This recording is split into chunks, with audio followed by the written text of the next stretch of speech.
Well, welcome, Kieron and Pete, the co-founders of Employable app. It's great to meet you today, and congratulations on being shortlisted for the Tech Southwest Awards. It's an amazing achievement, and we're proud to be key sponsors of these awards at Bishop Fleming. Um, Thanks for joining me today and having a chat around your business and your future plans and the reasons why you actually decided it was the right time to apply for the awards. Um, as a starter, it would be great if you could introduce yourselves and give me some feedback on kind of how the business was founded and your inspiration to actually set up Employable. Here you go. So my name is Kieron Yeoman. When I left, I was in the Marines for just over 10 years. When I left, I started a coaching company, basically in Exeter, supporting vulnerable adults and things like that. I was then looking at all the different challenges and what sort of solutions are out there to help and support people, those in the community that are most challenged, helping them into work, but also just helping them on their life journeys. I then had a chat with Pete, who was working for an app development company in Exeter, and we started chatting around all the different challenges that he was going through as well, because he was unemployed for just over 10 months to a year. And he had a lot of challenges as well, and losing your identity and things when you're coming out of the Marines, that veteran side. So we started having a chat. We met up at a service station. I knew Pete for many years through the Marines anyway, working together, doing lots of things, being on tour and stuff like that. And then yeah, we just started chatting, met up, went through the whole aspect of what he was going through, what I was going through, and then we basically thought, right, what can we do tech wise and physically wise to help those communities out there. So yeah, me and Pete had that discussion, and he came up with a really good idea about can we do this through an app solution or a tech solution. And it all went from there really, and then it's just been a sort of whirlwind of a time really for the past 2-3 years. But yeah. Yeah, so just to amplify what Kieron said, essentially. So my name is Pete Kelly. I'm the co-founder and CEO of Employable. Kieron is the people person, so he's the cuddly one, and I'm the one that's not so people orientated but more tech. So I left the Royal Marines in 2015. I spent a year unemployed, or just under a year, which was a struggle because I left the Marines with qualifications in project management that were world renowned. So Prince 2, APMP, IPMA. So I was sitting in interviews with people who I was more qualified than. But the problem was I didn't have any experience. So commercially, it was really hard to put across my skills, and which was a bit weird really, because I remember sitting in one interview and they said, oh, but you haven't ran, this was in construction, you haven't ran £1 million project. And I was like, well, when I was in Afghanistan and I was in charge of all helicopter operations on the ground, not only did I have about £2 billion worth of airframe, I also had about 60 lives that I was in charge of to get off the ground. And I was like, you've got to look at that like a project. It's got a start and an end, and you go through processes. And it didn't wash, basically. And then my CV managed to land on the desk of an old army captain. He's not that old, if he's watching. A former army captain who realised, obviously, the project management skills I had. And I taught myself how to build websites on YouTube to make money while I was unemployed. Which was all tax accountable, so I was self-employed. But he then said to me, what about project management in tech? And it's something I really didn't even know was a thing, really. I thought you needed to be a massive coder. He took me on. I ended up running projects for Louis Vuitton and RAC, a couple of big ones that I can't name, and then about a dozen startups. And I'd met up with Kieron because I went for a job when I was unemployed and I needed one of my best mates the most. I went and interviewed for a job with Kieron, and he didn't give it to me. And but then, you know, everything happens for a reason. And then when I was just chatting to Kieron one day, and he was frustrated in a meeting about how people can't talk to each other, and you know the problems people faced in digital. And then, you know, we met in the services in Exeter. I had a coffee, told him, you know, about tech and what we could do with tech, and he told me what, you know, the biggest problems that he was facing. And we thought, well, let's just mash it all together. And the idea was that we created an app that helped forces leavers, essentially. Yeah. As soon as we started getting out there, it just flew, and it worked out to work for everybody in all stages of life. So we went with it. Great. And so how you launched, when did you launch the product? Which year? So we launched officially in October last year. Last year. Yeah, so 2019. And it was the first 2 years, for reasons, were all about research and development and tech building. And it took a long time to do. It's really hard trying to stay a stealth startup when you're doing something really innovative, because we won the NatWest Entrepreneur Awards. We partnered with Google. We'd done all amazing things, and we hadn't even officially launched. And it was, so you're trying to stay under the radar, but you can't, and you've just got to go with the flow. And so we did 2 years of research, and you know, some of the findings were unbelievable. You know, even things like people transitioning careers, and we found that what was it? I think it was 76% of people that we surveyed over a year came back and said that the qualifications they got in school, college, or university were completely irrelevant to where they were or where they wanted to be. So we started looking at that. It's massive. And then you look, you know, stats. Incredible. That's incredible, isn't it? It's mad. 49% of graduates in non-graduate roles.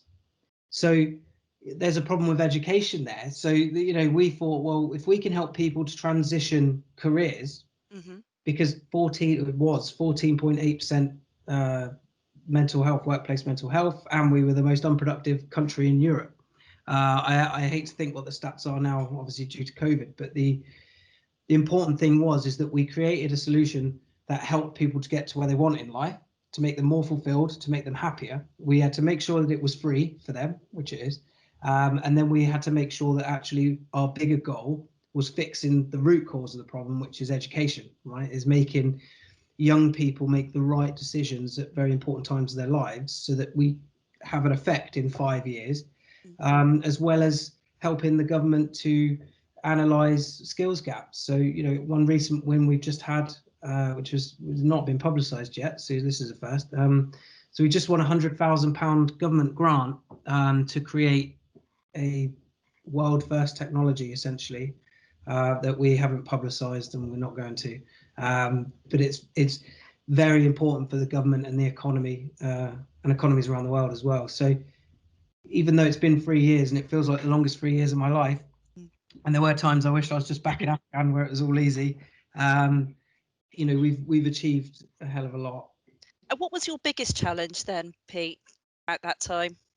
The biggest challenge for me is tech, right? Because I believe that technology can do anything, and you can do anything with technology within reason. But then when you're looking and you're saying, you know, Kieron sat down and said that the people I support don't know what they need or where they're going.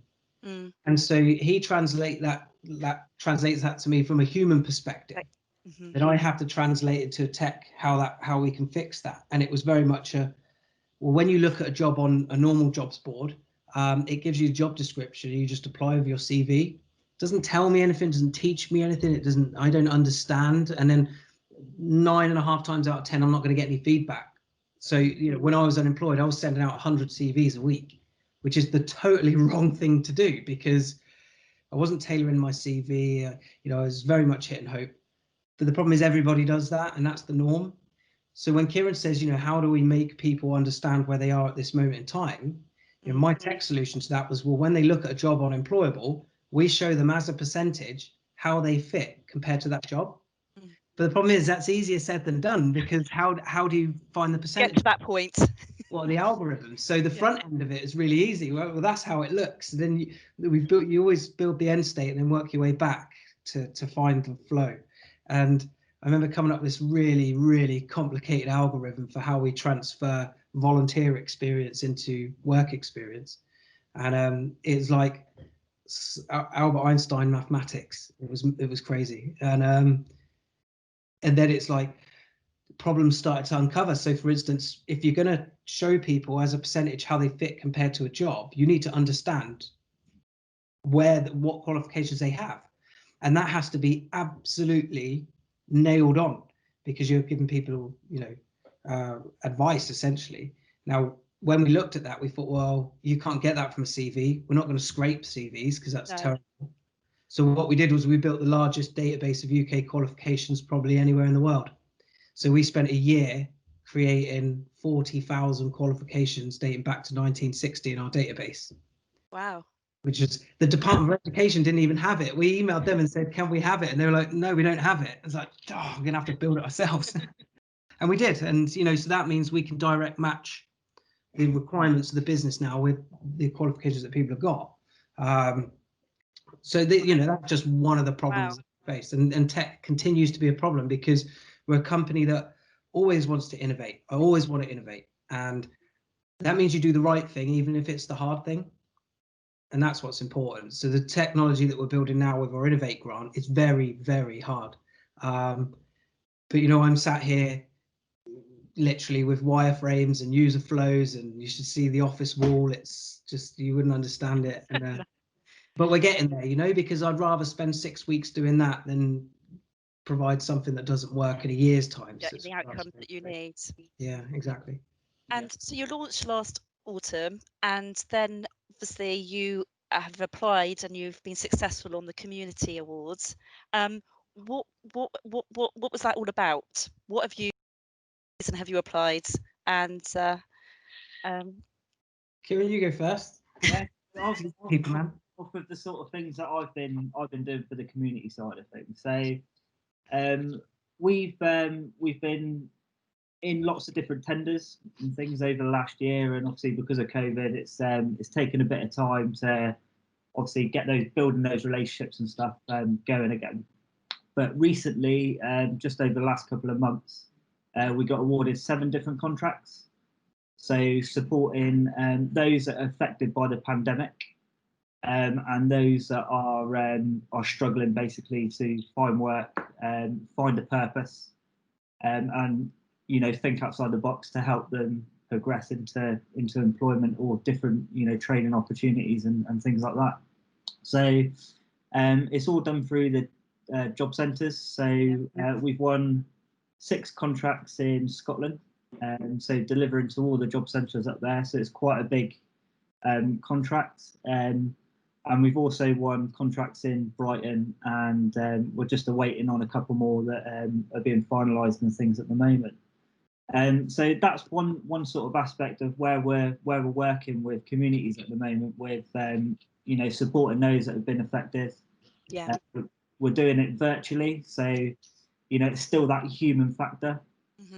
But then we've been using our technology as a backbone to help and support those individuals by getting them onto the app, finding opportunities, accessing resources, that support network and things that they need.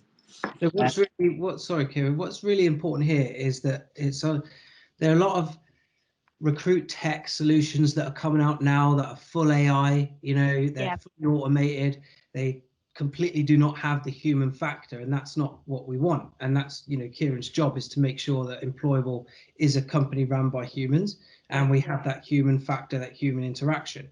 But then on the other side of it, at the very core of what we do, and we very quickly realized that the reason why we're doing this is because we believe that everybody, no matter their age, background, ability, disability or ethnicity, should have equal access to opportunity for a fulfilling career.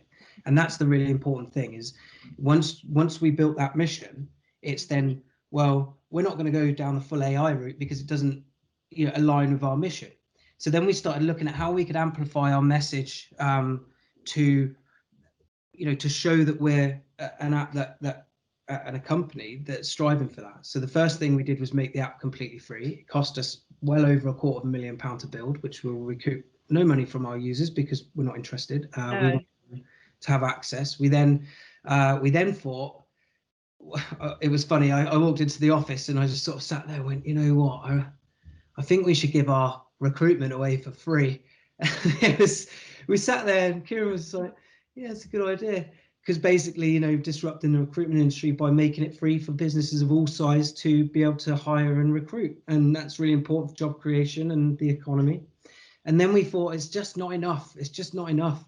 So we took part in this initiative called Genie Shares last year, which is really interesting because Ben Bravin, who was the at the time the head of Level 39, which is the biggest fintech incubator accelerator in Canary Wharf in Europe, and he said to us, you know, I've really got this great idea and I want Employable to pioneer it. And it was basically how we can create a social stake in businesses. So how businesses can not just be about profit and money, and how businesses can actually affect change and spark change and help people and prove it, you know. And so Kieron and I, he left it with that and said, right, you know, do what you need to do. So we came up with this idea that we'd put a secret camera in the job centre. It's very good. We picked a time out of a hat in the office, and then this was last November, wasn't it? and then we basically, the woman who sat there won 1% of our company, and she owns 1% of our shares, completely no cost to her. She was a single mother living in Plymouth in the job centre, the same job centre I was in when I was unemployed. So it was emotional. It was. I can really imagine. Yeah. All the time. Yeah. Did you saw see it in the press at the time? That's right. Very moving story. It was mad because the press. What we wanted to do was pioneer it, and we didn't think we'd get that much press off of it because it was unknown. You know, it was just something we did to basically spark other businesses to change their mindset on how they work socially. And leading up to that, and the filming was horrible. It was just horrible because we were nervous and we didn't know what we were going to do, and it was all getting filmed, and it was like, oh, is there going to be backlash from this? You know, what's the business outcome of this? And then on the day when Kieron and I were in the job centre, and you know, we met Jodie, it was just. It was better than any contract win. It was better than any feeling of someone signing up. It's better than, you know, the awards are great, and they're great to showcase this. Yes. That's how I see it. And it went viral. It was in the Star, the Mirror. It was in every local newspaper in the UK. And then I logged on one day and it was going viral in China and Russia. And I thought, oh my God, they know about it in China and Russia. We're going to get hacked. Is that notion of Jodie as well of, you know, it's just that, wow, what's happening, you know, and you know, she's never had anything like that before. She's, you know, she's been, you know, challenged in the past and things, and she's been, you know, she's had her ups and downs and everything, and then all of a sudden, you know, just to sit in a chair and then all of a sudden you're in 1%, it's like, oh my God. 1% doesn't sound a lot, you know, but 1% is yeah, a lot of money when you think about, you know, how we're growing. I mean, in the next couple of years, the trajectory we're on, we just doubled our headcount in a week. So, you know, collectively, our team is about 23, 24 strong now. It was mad when she sat there, because 1% doesn't sound a lot, but actually when we started going through the figures of the company and the value and the valuation, and she was like, that's quite a lot of money. That's like a house. And, you know, for someone, I grew up at a council estate in South London. I had nothing. I failed college. I still don't own a house, you know, and I can making a myself, difference. yeah. And you know what? The key is not that Jodie owns 1%. That's not the key. The key is now, a year on, there's about, I think it's about £4 million worth of equity is now being given away through that same scheme. So for me, it's not, it's great for Jodie and we've done our part, but actually we sparked an initiative that's going to help so many people with millions of pounds sharing the wealth. So that's great awesome. success. That's awesome. Yeah. Well done. And what's next? What's next? So there's Kieron's obviously growing the trade and support stuff now. So we're looking at, you know, some really big contracts. I mean, we just did a pilot with the police for a resettlement course, which was something that was really close to mine and Kieron's hearts, because when you look at the blue light services compared to the armed forces, they're not dissimilar. You know, there is a certain amount of institutionalization. There's always mental health issues there. If you think about what someone in the blue light services sees, from fire personnel all the way to police and ambulance staff, they see, you know, horrendous things on a daily basis, which is actually probably makes them more at risk than us. Because when we went on tour, you know, to war, when you leave that war zone, a certain amount of it is left there. But when you're a police officer and you're, you know, investigating a murder that happened 2 streets down from your house, and then you take your kids to the park, and that same person you're investigating might be walking past the park, that's very close to home. And so when we started looking at how, well, firstly, it was police officers transition out of police and into second careers. You know, we thought it was massively unfair that they didn't get anything. Whereas in the military, and yeah, it needs improvement. I spent a year unemployed, so the military one isn't bulletproof, but we'll hope to affect change on that one. But you know, the police got nothing. They handed in their notice and then they were outside. So we built this sort of program, if you like, that was a resettlement course, and we piloted it twice now this year. So the last one was literally 2 weeks ago, and it went really well, didn't it, Kieron?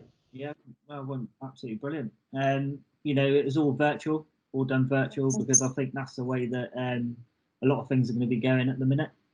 Until obviously, you know, it sort of calms down with the pandemic and side of things. But I think it's going to become a bit of a norm. You know, the remote working side, the people from home, you know, that interaction and things like that is going to be there. So, but yeah, I think, you know, everything's gone well. We're looking at I've got a meeting next week to look at more resettlement programs. We're also the fire brigades have been in contact, so they've heard about the work and stuff we've been doing, and they've asked if we can have a chat around, you know, how we can support their service people. So yeah, we're hoping, you know, into the future we can build on that and help and support that blue light service side of things. So we're going to look at the ambulance, the police, and the fire brigade side of things.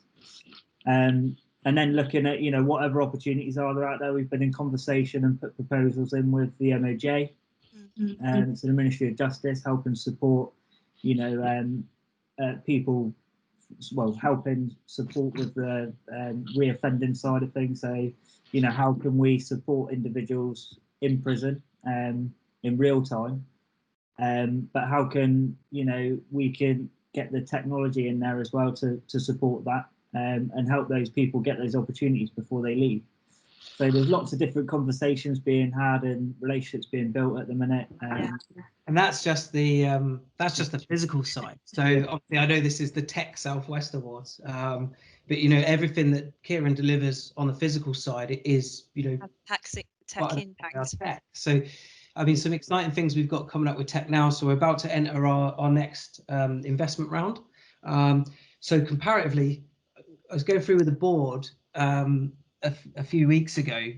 We lasted through COVID and that went really well, and we got 300 shareholders. So we did a crowd cube round because it was really important. We got loads of people wanting to invest, but it's really important for us that as a company for the community, a company for people, it was owned by normal people as well, and not just really rich people. And so we opened the crowd cube and we got 300 people invest, and looks like we're going to do seeders this year, so a different platform but same concept. But I was doing obviously research into comparative startups that are at our stage, and it's really quite astonishing. So what we've achieved and the tech that we have and the team that we have, we've done it all on £800,000 worth of funding, whereas comparatively another startup who's achieved the same has had like 18 to 25 million pounds worth of funding. So we have absolutely bootstrapped our way to this point now. So there's some outcomes to that. So we've won these contracts. Obviously that helps us with our run rate business. We're revenue generating, you know, in big figures as well, which is great considering how much we've spent. We'll recoup the money that we've spent over the last 3 years, probably in half a year, which is phenomenal. Now, some really exciting things we've got coming up in our product timeline. So we partnered early on with a personality profiling company, and we're now again, we want to be disruptive because we know there's companies out there doing personality profiling but charging people through the eyeballs, so we're giving it away for free. So everybody will be able to come on, get personality profiled, and we will show them how they fit personally compared to different careers. So they can make decisions now, and we can show them something. They go, I didn't even know that job existed. I can see myself doing it. These are the qualifications I need. And the great thing is, because of Employable, the way it's built, is we can show them what qualifications they need. We can show them where they get them, and they can apply for them in the app. So you can start building their career and their profile now. So that's one really important thing. The next thing that I'm really pushing hard to get into is sport. So with our new innovation, I've been talking to Crystal Palace Football Club, Plymouth Albion Rugby Club, Plymouth Argyle Football Club about their academy players. Now I've got a bit of a bee under my bonnet at the moment because young boys and girls are being put into sports academies at the ages of 7, 8 years old, and then they will dedicate their life up until they're 18, 19, 20, 21 within these academies. During that time, they will work 15-hour days around their schooling, and then 90% of them will get released by whatever club they're with. And then when they get released, they're not supported correctly. And sport needs to be accountable for that. I'm going to make them accountable, because there was a young lad literally 2 weeks ago killed himself because he was released by the Manchester City Academy. Now, that's not, you know, that's not any individual's fault. That's the way that it's developed to be. So it's not about saying, right, you need to go to court because someone's died or killed themselves. It's how do we make this situation better? What can we build and what can we do? And this is where Crystal Palace Football Club are really innovative, because I've been on the phone to their head of people and their head of player staff, and they're really interested in how we can evolve academy player support. So this is something that's going to be probably launching around January, February time. And as part of that, we'll be creating, hopefully, the Employable Trust. So half the money of all that we earn from that initiative will go into trust. And then if that academy player gets released, they will get given a credit of, I think it depends on how many years they've done, but up to £1,500 to spend that day on any course or qualification they want to transition into a new career. So, you know, the fall is the fall. When you get released, it's like anything, isn't it? It's like when I left the Marines, especially for people who leave the forces who are medically discharged, so it's not their, you know, it wasn't their choice. You can't stop the fall. They're going to fall, and they're going to go through every emotion on the way down. But instead of hitting the ground, they're going to hit a trampoline, and we're going to give them the tools, the knowledge, skills, and attitude to be able to bounce back up. Yeah. What they'll find is they actually end up higher than where they were originally, and that's what we're about. Yeah, well, I can see that the passion that you've got here and your determination is just amazing. And yeah, it's incredible what you're doing for the local community. So fantastic, and good luck on the night. Have you got any advice for anybody starting out in business? God, yeah, it's funny. I did a podcast with BT last week about exactly that, and then I've got another one with NatWest coming up next week about exactly that. And I think, people are generally One tip. One tip. Surround yourself with positive people. That's your tip. That would be mine. No matter what anyone says, if they say to you, you can't do it, no, that's not going to work. You know, it's that, no, I don't want to be around you. You know what I mean? It's, I can't do it. Yeah, there's a difference between positivity and fact. So if you're going to fail in business, fail early. That's what I will say. So listen to the people around you and surround yourself with experts, because you can't be an expert in everything. And if the expert tells you something, don't take it as an insult. All right, if you're going to fail early. Thanks for that. That's brilliant. Thanks, guys.